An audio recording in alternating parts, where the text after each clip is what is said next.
Olá, sejam muito bem-vindos a mais uma edição do nosso Negritudes, programa especial da TV Alba em comemoração ao mês da consciência negra, em celebração ao Novembro Negro. Bem, e hoje eu estou num lugar especial, no coração da cidade, centro histórico da capital baiana, mais precisamente aqui no Museu Afro-Brasileiro. Bem, e se o lugar é especial, tem convidada especial também. Tem mais uma personalidade, mais uma potência preta nos esperando. Quer saber quem é? Ficou curioso? Vamos lá comigo.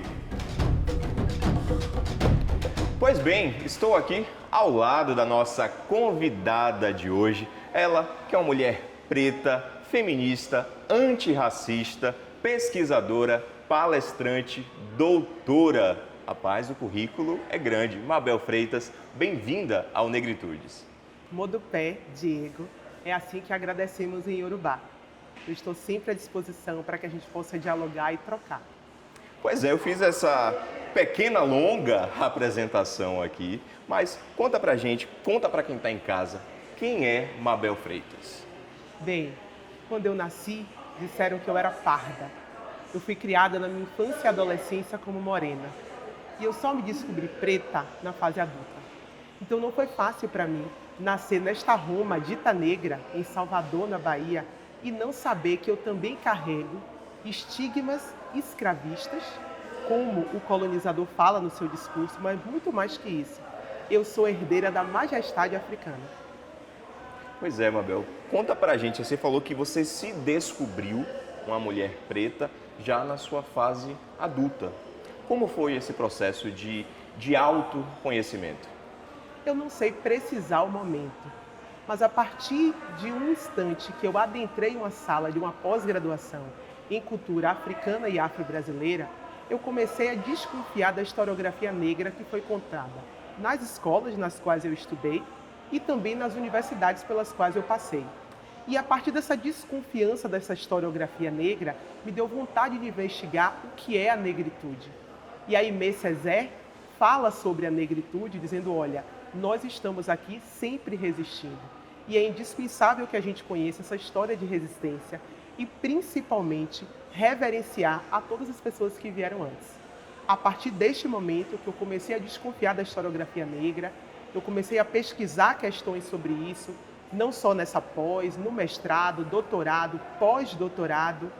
Eu sempre falo que não foi fácil fazer pós-doutorado na USP, ter um corpo preto no século XXI.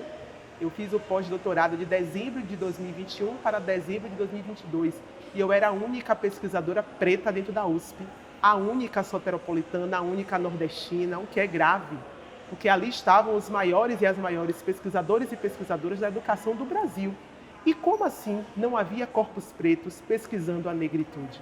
Então eu passo desde a especialização até agora, primeiro pós-doutorado no Brasil, o próximo será no exterior, com certeza em um país da África.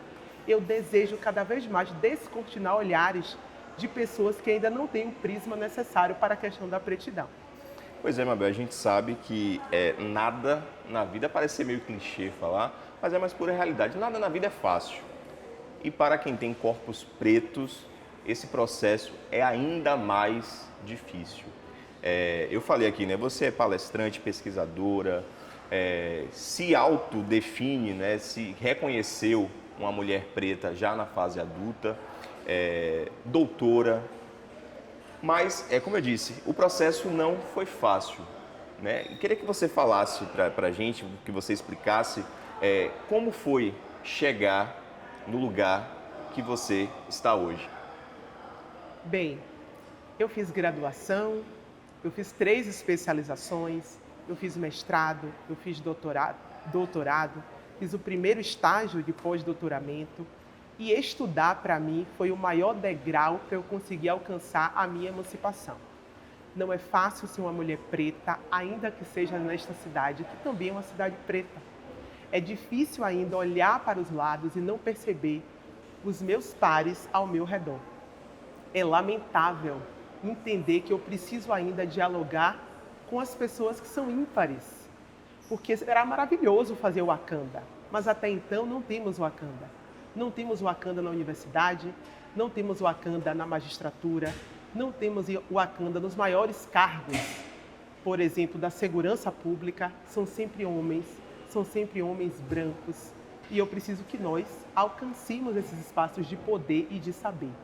Então é difícil sim caminhar e eu sempre sugiro que o melhor percurso seja a educação. Foi através da minha formação e agora, enquanto palestrante, enquanto as pessoas que me ouvem são pessoas que ficam assim muito impactadas porque, olha, eu nunca ouvi essa história, ainda não tinha sido contada para mim. Eu falei, então, eu estou aqui para sulear, porque nortearam o tempo todo. E agora a gente precisa olhar para essas epistemologias do Sul. Quais são os intelectuais pretos que você leu, Diego, na sua graduação? Quais pessoas foram ícones para você? Olhando para a mídia, por exemplo, com quem você se identifica? Então é bacana entender que os nossos traços negroides, eles precisam alcançar todos os espaços. E você, dentro do audiovisual, bem sabe que o padrão é outro. O tipo de cabelo, a postura, a cor da pele. Então é sempre muito especial que a gente possa cada vez mais contaminar e contagiar outras pessoas. Pois é, você falou algo que me despertou, que me chamou bastante a atenção, né?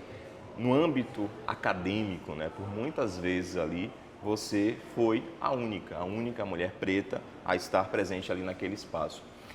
E é um processo que eu comecei a fazer também, a olhar ao redor. Confesso que antes eu não fazia isso.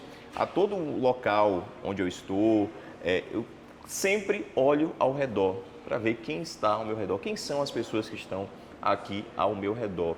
Acredito que é algo também, um processo, uma atividade que você deva fazer também, ao entrar em outros espaços, não só no espaço acadêmico, mas num restaurante, numa loja, enfim.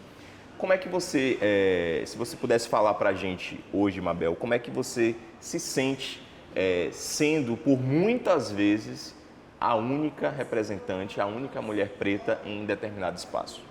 Bem, o meu movimento é sempre um movimento agregacionista. Então eu digo, aonde quer que eu vá, as minhas e os meus irão comigo. Então todas as vezes que eu alcanço um lugar, eu certamente levo outras pessoas. Quando eu sou convidada, por exemplo, para dar uma entrevista na rádio, eu dou a entrevista, as pessoas gostam do conteúdo que for abordado. Nas próximas etapas, quando me convidarem, eu falo, olha, eu tenho inclusive uma indicação. E aí eu vou levando outras pessoas comigo. Porque eu acho que é indispensável que a gente entenda que nós trabalhamos na coletividade. É o famoso Ubuntu. Eu sou porque nós somos. Então, toda a sua engenhosidade me representa, você na mídia, eu na academia, pessoas que estão na medicina, pessoas que estão no direito. É preciso que a gente entenda que é importante que a gente faça essa grande rede. E eu convido cada pessoa que está aí a também convidar pessoas que, assim como eu, têm na pele a cor da noite para estar agregando os trabalhos. É indispensável que a gente entenda que se a gente não fizer isso, quem o fará? Então, não é confortável para mim estar num restaurante onde eu sou a única mulher preta que estou ali como cliente, porque todas as minhas iguais estão servindo as mesas, estão fazendo a higienização. E eu, inclusive, faço questão de falar com todas elas, mas deixo evidente que é indispensável para a gente dizer, olha, eu posso ocupar outros espaços. Então, eu preciso que as pessoas se mobilizem, eu preciso que elas entendam que o movimento de luta contra a chaga social chamada racismo é um movimento de todas, de todes e de todos. É preciso que a gente entenda que todas as pessoas precisam se movimentar. É indispensável que isso ocorra ou teremos ainda muitos anos para que isso efetivamente aconteça. Agora, Mabel, ao longo da sua caminhada enquanto mulher preta, feminista, antirracista, ao longo dessa trajetória aí, tem alguma história assim que te marcou? Pronto, eu lembro bem a primeira vez que eu fui fazer a sobrancelha definitiva, a primeira vez que eu entro em salões ditos caros, né? Em Salvador, esses salões não são acostumados ao meu cabelo crespo. Então agora, por exemplo, eu já procuro um salão específico. Mas em geral, quando a gente entra, a gente tem, por exemplo, discussões do que a promoção vai nos dar. E eu lembro, por exemplo, de um caso que me afetou diretamente, que é um caso de pensar que corpo é esse que entra e que cabelo é esse que eu vou tratar. Então, falar de cabelo é falar de autoestima. Todas as vezes que a gente fala de crianças negras, eu também alisei meu cabelo durante anos, porque eu achava e minha família concordava que o cabelo deveria ser alisado, devia amansar esse cabelo. Olha a questão da doméstica, né? De domesticar. A palavra doméstica é uma palavra racista, a gente não deve dizer. Porque se eu digo que uma mulher é doméstica, significa que o branco colonizador a domesticou para que ela saísse da senzala e pudesse ser uma cria da casa grande. Então, o cabelo domesticado é o cabelo amansado, é o cabelo que não é mais rebelde. E eu sou disruptiva. Então, durante muito tempo, eu já entrei, por exemplo, em um salão e a pessoa dizia, olha como ela é bonita, mas deveria dar um jeito nesse cabelo. Esse cabelo deveria ser de outra maneira. Então, assim, eu já tinha feito a transição, já estava com meus cachos naturais e a pessoa, no meio de todo mundo, falou, que beleza exótica, olha como ela tem uma beleza exótica. E eu dei uma aula de cultura afro para ela. Primeiro falando de exotismo, né, porque é importante que a gente diga isso. A beleza padrão, ela não existe. O padrão foi criado. Eu não posso comparar a beleza de uma japonesa com a beleza de uma angolana. São belezas diferentes e cada uma precisa ser respeitada nas suas idiosincrasias. Então isso me afetou. Claro que eu saí do lugar, né, com um tom de superioridade, porque eu consegui dizer, mas eu estava dilacerada por dentro. Eu acho que isso não foi bacana. Ela, não foi minha intenção. Eu só acho que o cabelo, você tem um cabelo bem maior, porque tem aí o efeito, e ela começou a falar, né? Não, porque tem um efeito em encolhimento, se você escovar, seu cabelo vai ficar grande. Então eu falei, eu desafio a gravidade. E desafio faz parte da minha raça. E desde a travessia atlântica, a gente desafia. A gente desafia a colonialidade, a gente desafia todas as pessoas que falam um discurso contrário.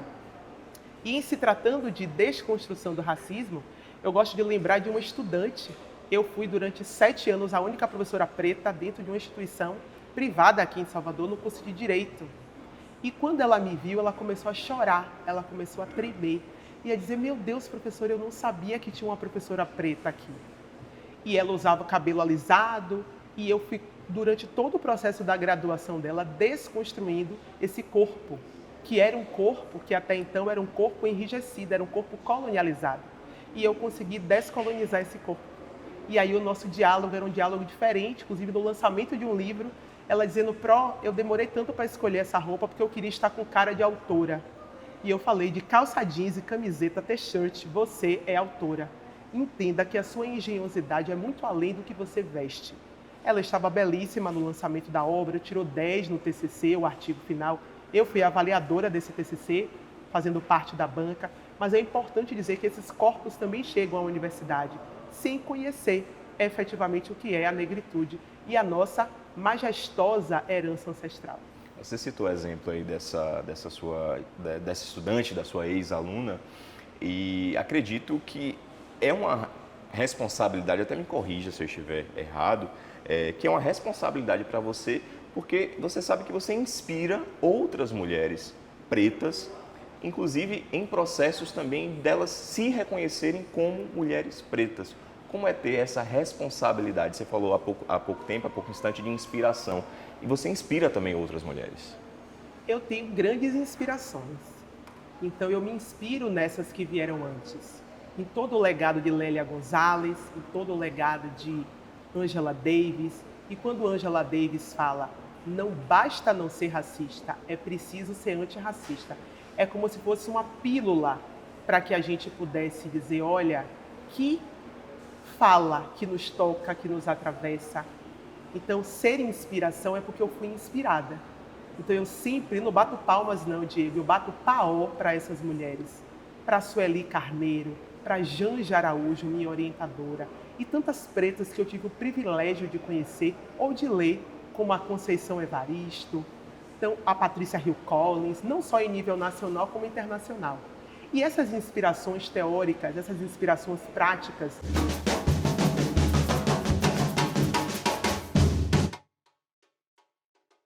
Estamos de volta com o programa Negritudes, programa especial aqui da TV Alba em comemoração ao mês da consciência negra, em comemoração ao Novembro Negro, hoje diretamente aqui do Museu Afro-Brasileiro, que, como eu já falei, foi uma escolha aqui da nossa convidada de hoje, a Mabel Freitas. Você já me deu um spoilerzinho do porquê, mas queria que você compartilhasse também com os nossos telespectadores o porquê da escolha aqui do Museu Afro-Brasileiro.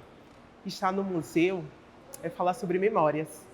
e no nosso corpo estão presentificadas memórias que ainda não foram devidamente lidas e nem conhecidas. Então eu convido a cada família, a cada pai, mãe responsável, a cada dinda, para trazer as crianças, para trazer os jovens, as jovens, para conhecer esse espaço, que é um espaço que exala a africanidade, exala a ancestralidade. Aqui, Diego, transpiram os nossos saberes.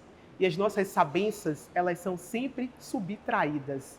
É o que a Sueli Carneiro fala de epistemicídio. A gente tem vários sídios. Ecocídio é quando os nossos biomas são exterminados. Então a gente sabe que, lamentavelmente, a Pedra de Xangô, por exemplo, recebeu 1 tonelada de sal grosso. Ali embaixo tem lençóis freáticos. Então é surreal a gente pensar numa atitude dessa como uma atitude de racismo religioso. A estátua de Mãe Estela de Oxóssi. Sim, a estátua também. Então é importante a gente entender que esses patrimônios materiais, eles precisam ser aplaudidos e reverenciados. Então estar aqui, nesse espaço, olhar que as minhas ancestrais sentaram nessas grandes cadeiras, nesses lugares, que esses atabaques significam muito mais do que o rum, o rumpi e o lé. São significâncias que a gente não tem ainda. A gente desconfia da historiografia ou a gente confia no colonialidade nos contou. Então, para mim, estar nesse lugar é revisitar a minha memória, é entender que quem fez a travessia atlântica e hoje me fez estar aqui na condição de doutora com estágio de pós-doutoramento, foi porque essas pessoas, com certeza, gritaram e esses discursos foram audíveis. Não é fácil estar aqui e dizer, olha, com toda essa sabedoria, essa história não é contada na escola. A universidade abre mão. Para você ter uma ideia, na Escola de Belas Artes da Universidade Federal da Bahia, não tem uma professora preta doutora. A gente está em 2023, Diego. É impossível. É assustador. É assustador, é lamentável. Então, onde estão as pretas que fazem artes? E aqui eu convido também para que as pessoas possam descobrir a Rosana Paulino, que não é baiana, mas que é uma preta que consegue exalar ancestralidade na sua arte, e é indispensável. Pois é, Mabel, você, toda a sua carreira, né, acadêmica, você é mestra, doutora, isso te ajudou, como você já bem disse aqui, no seu processo de autoconhecimento. E você faz questão de levar isso, você já trouxe também um exemplo aqui da sua aluna, de levar isso para a sala de aula, para as suas palestras. Qual a importância disso, de levar o letramento racial, levar as práticas antirracistas para a sala de aula?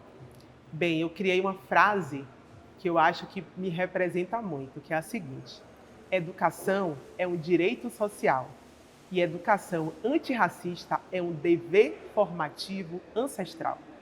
Então, eu trabalho com a educação antirracista em todas as instâncias, desde a minha família, com meus sobrinhos, meus afilhados, com as pessoas que estão ao meu redor. Eu preciso que elas entendam que a gente precisa revisitar o que nos foi dito sobre a pretidão. Então, letrar uma pessoa não é fácil. Até porque quando a gente se aproxima da linguagem, a gente primeiro tem que alfabetizar. Quando a gente fala de linguagem, tem duas palavras que são muito exponenciais: alfabetizar e letrar. Alfabetizar é quando você junta as letrinhas e decodifica. Letrar é quando você entende que aquelas letrinhas precisam ser adequadas a uma prática social. Então, letramento tem de vários tipos: letramento científico, letramento político, letramento, multiletramentos.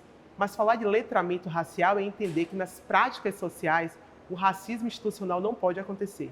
Eu não posso ser bem tratada porque eu chego num lugar e eu sou a palestrante que vai fazer a conferência de abertura. Eu poderia ser, qualquer outra pessoa deveria ser bem tratada. Então, muitas vezes as pessoas nos olham e conseguem parar no nosso corpo e não adentro do nosso corpus, que é o nosso intelecto. Então, letrar as pessoas numa perspectiva racializada é para que elas entendam, olha, cuidado com o seu olhar sobre os traços negroides, sobre aquele cabelo crespo, sobre aquela boca larga, aquele nariz achatado, sobre aquela pele. Já tivemos inúmeras teorias eugenistas e o tempo inteiro essas pessoas disseram que éramos incompetentes. Criaram, inclusive, uma frase racista que diz: negro, quando não suja na entrada, suja na saída. Então, automaticamente, somos desajustados para viver em sociedade. Então, é preciso letrar. E letrar não significa meramente assistir a vídeos do YouTube, do TikTok, do Instagram, com todo o respeito que eu tenho às mídias. É preciso ler. Eu não posso falar de Lélia Gonzalez se eu não li Lélia Gonzalez. Eu não posso falar de Kimberly Crenshaw, que cria aí a interseccionalidade. Eu sou uma mulher, mulher preta cisgênero, mulher preta cisgênero que não tem uma deficiência, pelo menos uma deficiência gritante, assim, digamos. Eu sou míope, mas a gente consegue dar uma disfarçada. É diferente, por exemplo, de uma pessoa que é cega. Sim. Agora, imagine uma pessoa preta, trans, candomblessista, homoafetiva. Então, são várias clivagens identitárias que atravessam. Então, é importante que eu leia Kimberly Crenshaw, que é a grande mentora, uma advogada negra estadunidense maravilhosa. Então, é importante conhecer as teóricas. É importante emergir. As pessoas, infelizmente, hoje querem um letramento racial muito rápido. Eu quero assistir a uma dancinha, eu quero ouvir um vídeo muito curto. Tudo bem, eu tenho muito respeito aos podcasts, eu tenho muito respeito a todo mundo que produz saberes, mas é indispensável que a gente consiga alcançar as teóricas. Há muitas pessoas na universidade, como eu, que não tem Instagram, que não produz conteúdo para mídia e que está revolucionando a academia, revolucionando os guetos. Porque eu sempre digo, Diego, que eu falo largar o doce no gueto, mas digo trazer a baila na universidade. Então eu traslado do pop, se for necessário, até qualquer outra dança que você quiser colocar. Você falou em revolução e muito se fala, Mabel, sobre representatividade, né? Sobre mulheres pretas, homens pretos ocuparem locais de destaque, lugares de destaque. Como é que você enxerga esse cenário hoje? Você acha que a gente temos dado alguns passos, mas na sua visão você acha que ainda falta muito? Como é que Mabel enxerga esse cenário hoje de negros ocupando lugares de destaque? A representatividade ela é importante, mas lamentavelmente a gente ainda está numa fase de eu preciso um corpo preto lá. E para mim, eu preciso dizer, eu preciso de um corpo preto com corpos preto. Porque às vezes existe uma pessoa preta que ela não tem letramento racial. E existem pessoas brancas que são abolicionistas e que têm letramento racial. E eu não posso trabalhar numa perspectiva dual. Eu preciso ter, sim, uma perspectiva agregacionista. Para mim é indispensável estar nos lugares, a gente precisa lutar por isso. Mas muitas vezes eu fico triste porque às vezes é uma pessoa branca que tem letramento racial, que consegue fazer algo que aquela pessoa preta que a gente esperou tanto. Então, de que maneira a gente precisa alcançar esse espaço? Letrando esta pessoa. Eu me sinto muito honrada em ter como ministra da Cultura a Margarete Menezes. Mas eu também preciso de uma equipe de apoio muito bem letrada, porque ela já é letrada, ela é empreendedora. Ela não é só a cultura. Ela não canta só Eu Falei Faraó. E é preciso que a gente conheça a Margarete Menezes para além do verso Eu Falei Faraó. E é indispensável que as pessoas de todo aquele ministério esteja letrada. Então não adianta, por exemplo, a gente colocar um corpo preto num lugar que tem um alto valor, entretanto há pessoas ali que quando a gente conversa, a gente vê que está desfazendo aquele lugar. Mabel, então você acha que tinha que ser uma Wakanda? Tinha que ter só pessoas pretas? Não é sobre isso. Eu preciso de representatividade sim, mas eu preciso entender que muitas pessoas brancas também são aliadas. Sim. Elas podem estar no movimento. E às vezes a gente tem uma pessoa branca, por exemplo, na Assembleia Legislativa, no Senado Federal, e a gente pode agregar. Claro que eu desejo um dia ter uma presidenta preta.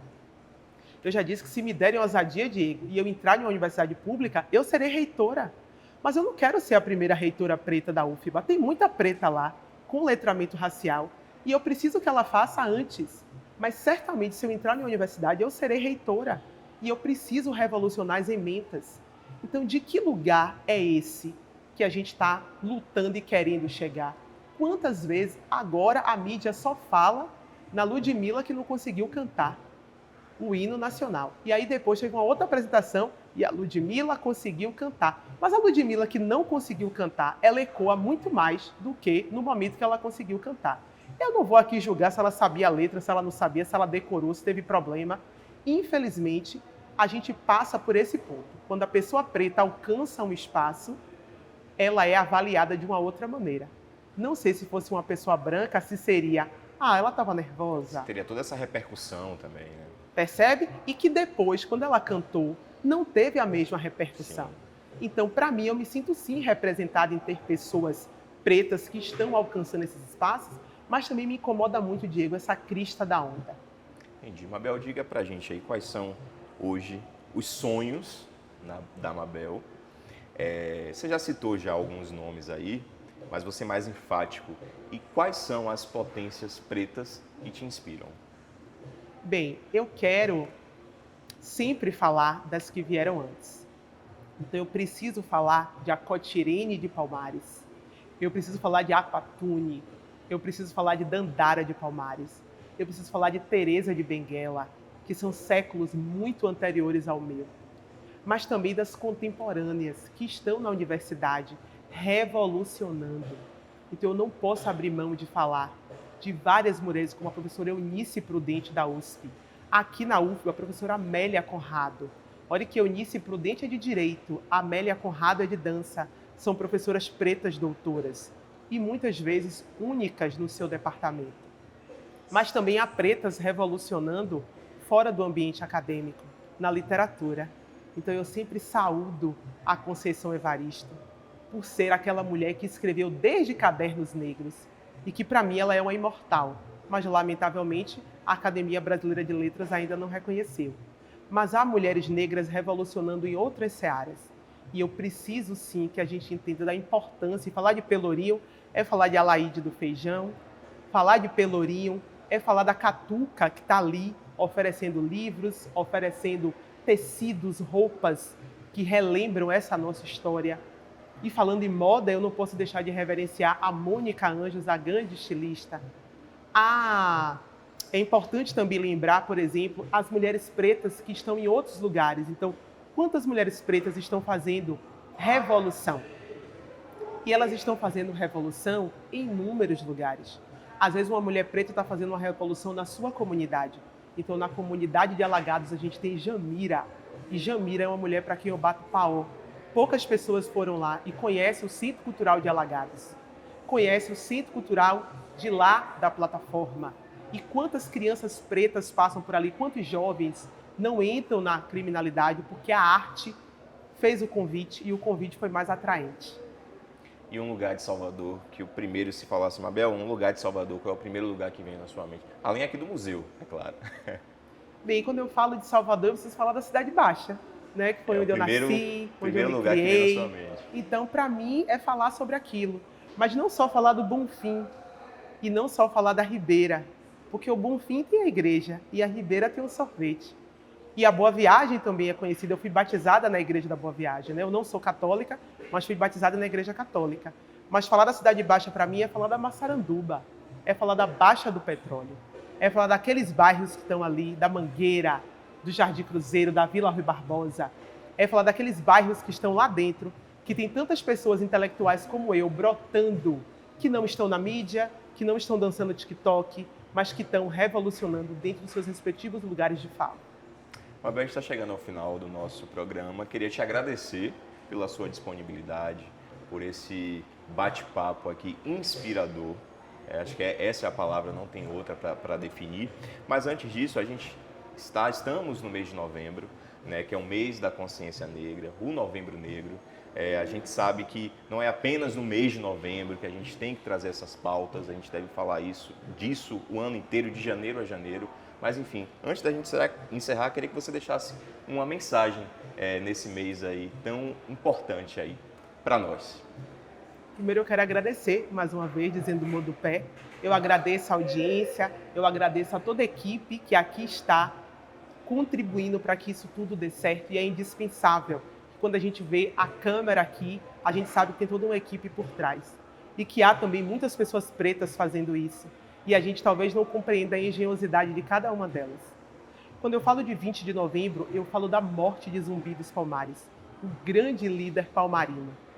Mas Zumbi, todas as vezes que eu falo em Zumbi, eu preciso atualizar e perguntar quantos zumbis você conhece. É importante entender que o mês da consciência negra não pode ser estacionado no novembro. É preciso pensar numa diária consciência negra. E a gente pode comemorar a cada mês, porque a gente tem inúmeros feitos para comemorar. Então eu desejo que o zumbi que você conhece seja aplaudido por você, não só nesse mês de novembro. Que a Dandara de Palmares que você conhece seja aplaudida. E eu finalizo, Diego, dizendo: a Maria Filipa que habita em mim, saúda a Maria Filipa que habita em você. Salve a maior guerreira preta itaparicana que lutou pela nossa independência do Brasil. Tá aí, Mabel, mais uma vez, muito obrigado. E assim encerramos mais uma edição do nosso programa Negritudes. Até a próxima. Tchau, tchau.